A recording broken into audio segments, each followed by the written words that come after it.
Hello, everyone. Good evening.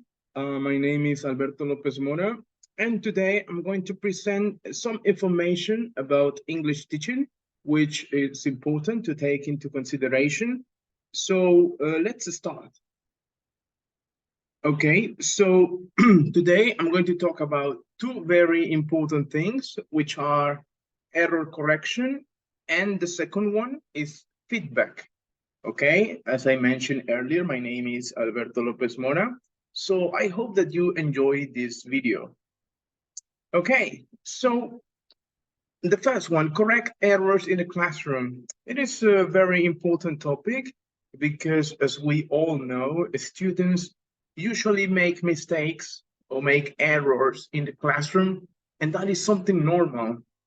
That's what we humans do. So we always make mistakes and some errors, but this is part of the learning process. So it is very important the way we correct these errors. Okay. So I'm going to talk about two different type of correction. The first one is hot correction. So this one is when the teacher correct the mistake at the moment that it is happening. Okay, so for example, if a student is given a presentation or doing some task, um, and then when the teacher identify the mistake, he stop the presentation or he stop the activity in order to correct the mistake. Okay, so that's why it is called hot correction, because it happened at the moment that it is happening, the mistake.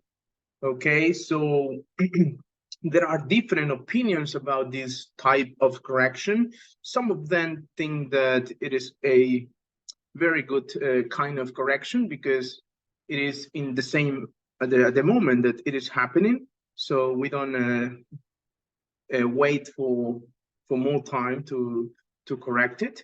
But there are others who think that it is not appropriate to do it in that moment. Okay, so this is the first type. Then let's go into the second one, which is call correction. Okay, so for call correction, it is very different. It is the opposite. So it is when the teacher waits some time. So for example, if it is a presentation and the students or the student is given a presentation, so the teacher just let the student to finish the presentation, and after that, so he start to make this correction. That's why it is called correction, because it is not at the moment that it is happening. So in my opinion, I think and I believe that it is better this type of correction, because when I started giving classes, I most of the times I did the hot correction, the first one, and I realized that students got like very frustrated, or they, for example, if it is a presentation, the students most of the times or normally they are nervous because they are speaking in public, they are in front of the class. So it is normal to be nervous. And when the teacher starts to correct some mistakes, they get even more nervous. So it is not very appropriate. And besides, as they are nervous, they do not really pay attention to those corrections that the teacher is making or let them know.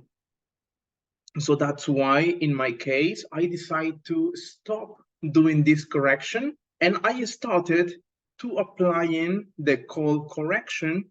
So I let them finish. I just take some notes on my notebook or in a list. I just take the notes of the mistakes or the errors, and at the end, I let them know. So I think that in this with this type of correction, they get more. they pay more attention to the mistakes. So because they have finished, so they are more relaxed, they are more conscious of the mistakes that they made, and they can pay more attention to those little details, or of, I don't know, it can be some conjugation of the verbs or some spelling. Okay, it can be different things, but they are more conscious, and they can they can prevent doing these errors or these mistakes in the future. Okay, now let's go into the next topic, which is feedback. Feedback is very important because it is a very particular part of the learning process. It is, it is something essential, and there are different types of feedback. Let's start with the first one, which is oral. In my opinion, it is the most common one because it is personal. So you do it just speaking. Okay, so in my case, I do this type of feedback most than the other ones. What does it mean orally? So it can be individually. So you just call a student, and then you let him or let her know the mistakes, or the things that they were doing good or they were doing wrong. Okay, so this is the oral. Then the next one, it's the written feedback. So in this kind of feedback, you do not have to talk to the students. So you just write everything. It can be, for example, if it is an exam, you can do the feedback at the end of the exam. You can write the feedback. If it is an essay or a homework in notebook, you can do that at the end. You can write some feedback. In my case, I do not usually apply it because two things. The first one, because it takes more time to write in all the different exams or the different notebooks of each student. So it takes more time, and the classes are very short. So that's why I cannot do it. And the second one is because I think that it is very different. There are some students that are very responsible, and they can understand, or they can read all the feedback that you are writing to them. But there are others who will not pay attention to that, and they will not even read it or see it. So that is something to take into account, no? Let's talk about the next one, which is informal. So informal feedback is when you give the feedback, but more like in an informal form. So you do not be so strict or so rigid as a teacher. So instead, you try to be giving the feedback more like as a classmate or as a friend. So you let the students know what it is very well and what is very wrong. Okay.